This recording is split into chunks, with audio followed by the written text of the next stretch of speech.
Bienvenue dans cette minute utile du musicien. Aujourd'hui, on va causer du trou bypass. Alors, il y a plein de gens qui me disent, c'est quoi un trou bypass? Est-ce que c'est genre des trous? C'est pas du tout des trous. C'est qu'en fait, il y a plusieurs types de pédales en termes de transparence du parcours du signal à l'intérieur de la pédale.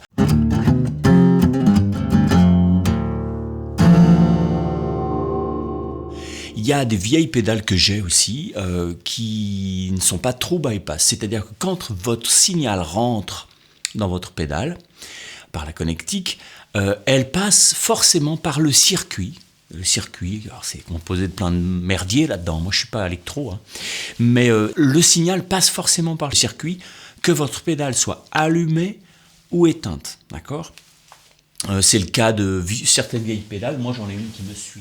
Par exemple, ça, c'est un vieux DD5 digital, delay, DD5 de Boss. Il a fait 2000 concerts, il est complètement dépouille, il n'a jamais tombé en panne, mais il n'est pas trou bypass. Ça veut dire que quand je rentre mon signal là-dedans, si j'allume pas mon delay, eh ben, le signal passe quand même par le circuit, d'accord ? Ça a des inconvénients, c'est qu'en fait le circuit il est jamais neutre. Il va vous amener un peu de souffle, un peu de machin, un peu de buzz selon les pédales, ou pas du tout, mais il va changer un peu le timbre, il va changer un peu la dynamique, il va vous enlever quelque chose, il va vous rajouter quelque chose, il y en a qui sont un peu buffer. Donc moi ce que je préfère c'est quand la pédale, quand je l'éteins, c'est qu'elle soit éteinte, d'accord ? C'est pour ça qu'on a inventé le true bypass. True bypass, c'est que quand votre signal rentre dans votre pédale, au lieu d'être dirigé forcément vers le circuit, et qu'il soit obligé de passer par le circuit de la pédale, il y a une espèce de pont qui est fait directement entre l'entrée de la pédale et la sortie de la pédale. Ce qui fait que quand vous l'éteignez, le parcours, le cheminement de votre signal électrique, il passe plus du tout par le circuit. Il va directement de l'entrée à la sortie. Alors après, il y a la connectique. Oui, les connectiques, il faut qu'elles soient de qualité pour que ça fasse pas, ça vous apporte rien de méchant ou en plus ou en moins que vous ne désiriez pas. Mais en tout cas, ça va direct de l'entrée à la sortie. Ensuite, il faut que la pédale soit équipée de bonnes connectiques pour que, en gros, ce soit transparent. Alors sans être des électros et des maniaques du son, moi je suis quand même un peu maniaque, mais sur mes goûts. Je suis pas maniaque sur, une guitare ça fait du bruit. Ok, tu vas en studio, le mec te dit il y a du buzz, tu dis oui c'est une guitare quoi, ok.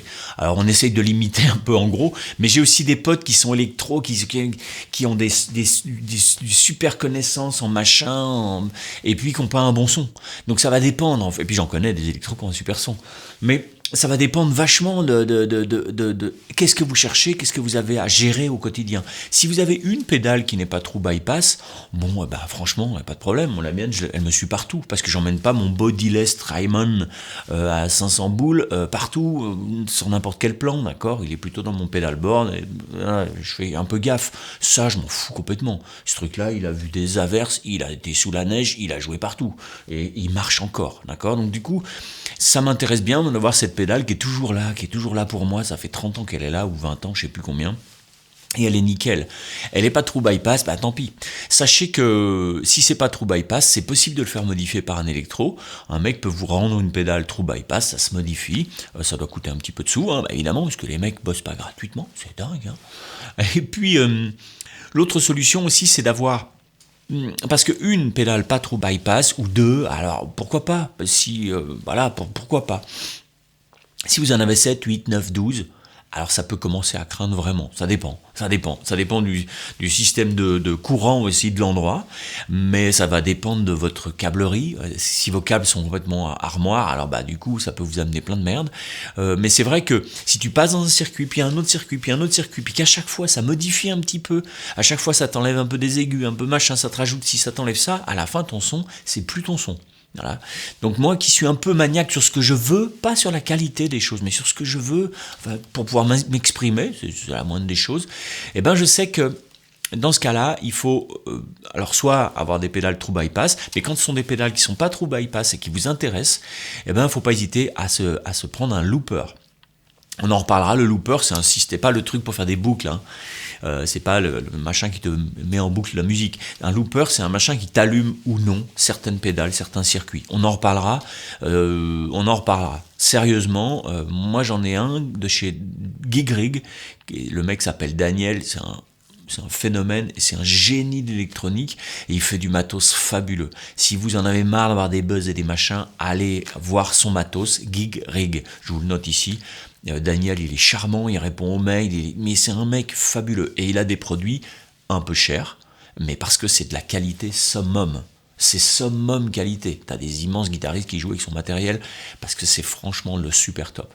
L'autre truc à bien penser et dont on reparlera, c'est aussi votre alimentation. L'alimentation, si t'as que des super pédales et des alimes de merde, ah bah ça fait de la merde. D'accord voilà, je sais pas, si t'as des chevaux de course mais que tu leur donnes à manger des fraises tagada, bah, je sais pas, ça va pas durer, ça va pas. Je sais pas si c'est un bon exemple, mais ça fera pas des super courses, d'accord? Ils vont avoir des ballonnements, ils vont chier sur la piste, enfin ils vont faire des trucs bizarres, ils vont chier rose. Bon, bref, restons sérieux. Ce qu'il faut, c'est quand même alimenter vos pédales de façon un peu clean, avec des trucs séparés, isolés, etc. Donc on reparlera des alimentations qui sont super importantes à mon sens. Donc ton true bypass, ce qui se passe, c'est que contrairement à une pédale qui n'est pas true bypass, true bypass, c'est-à-dire vrai bypass, c'est-à-dire quand j'éteins, ça éteint vraiment. Il y a pas le mec qui est pas true bypass, la pédale, tu rentres tel son, tu rentres dans ta pédale, tu fais salut, hop, il y a des copains. Donc tu passes par le circuit, tu dis, et là tu te fais tout le circuit des bistrots, etc. Tu ressors à la sortie. Si tu as 2-3 copains un peu comme les miens, eh ben, tu ressors, t'es pas tout à fait pareil. T'es pas tout à fait net, ok? Parce que t'as dit bonjour et t'as dit bah oui, on va boire un coup, etc. Ok? Le true bypass, c'est le mec, il traverse, hop, il dit même pas un mot, il traverse, il se casse. Lui, il ressort comme il est venu, ok? Donc c'est vraiment, c'est pas pareil au sens de qu'est-ce que je rentre dans ma pédale, qu'est-ce que je sors dans ma pédale. Il y a des fois, c'est inaudible la différence. Ça va dépendre de comment sont faites les pédales, et puis de vos oreilles aussi. On n'a pas tous les mêmes exigences et puis le même taux de tolérance de ce que ça fout ou pas. Rock and roll ou pas. Ok, ça va dépendre. Attention à pas trop être un obsédé de la propreté non plus, parce que souvent j'en ai vu des élèves super obsédés par le son avec des pédales board de dingue, avec ils ont pour 20 000 sur leur plaque, et puis ils ont un son de chiotte, et puis surtout ils jouent pas bien. Donc, enfin, je veux dire, sans vouloir me moquer, c'est vraiment un ensemble. Ça sert à rien d'être un méticuleux de tous les détails si vous faites un vibrato qui est moche. Ok, bah, il faut que ce soit un peu cohérent par rapport à ce que vous avez envie. Si vous êtes un grand débutant et que vous avez pour plein de sous de matos, bah, faites-vous plaisir. Ok, mais c'est pas là qu'il va falloir bosser pour que le tout soit génial. Vous n'aurez pas le son de David Gilmour ou de John Scofield parce que vous avez son matériel. Il faut bosser d'abord les doigts. Je tenais à faire cette précision quand même. Comment faire la différence entre un true bypass et un bypass normal? C'est assez simple, c'est quand tu joues. Ouais, ça marche. Alors, je vais vous faire une petite boucle. On fait n'importe quoi, d'accord?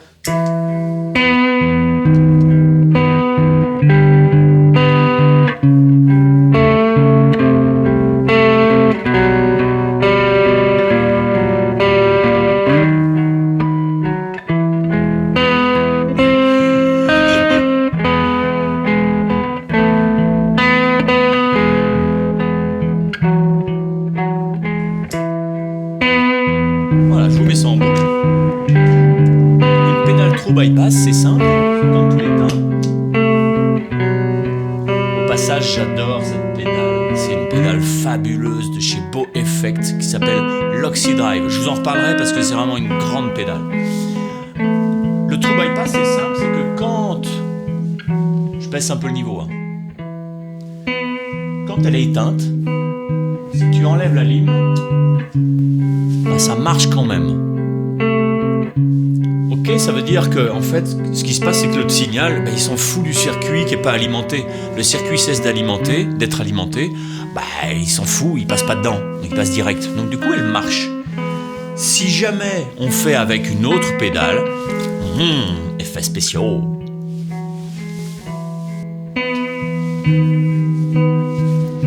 Là maintenant, on a un delay, ok.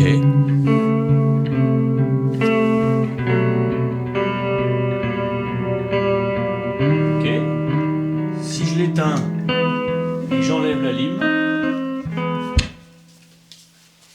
ça marche plus.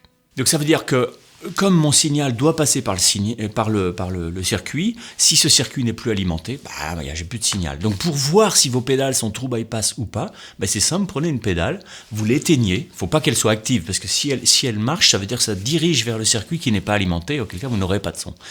Mais vous éteignez la pédale, vous prenez bien soin de l'éteindre, et puis vous dépluguez l'alimentation s'il y a toujours du son, au bout de quelques secondes, parce que des fois ça se décharge et ça peut marcher un petit peu de temps, très peu.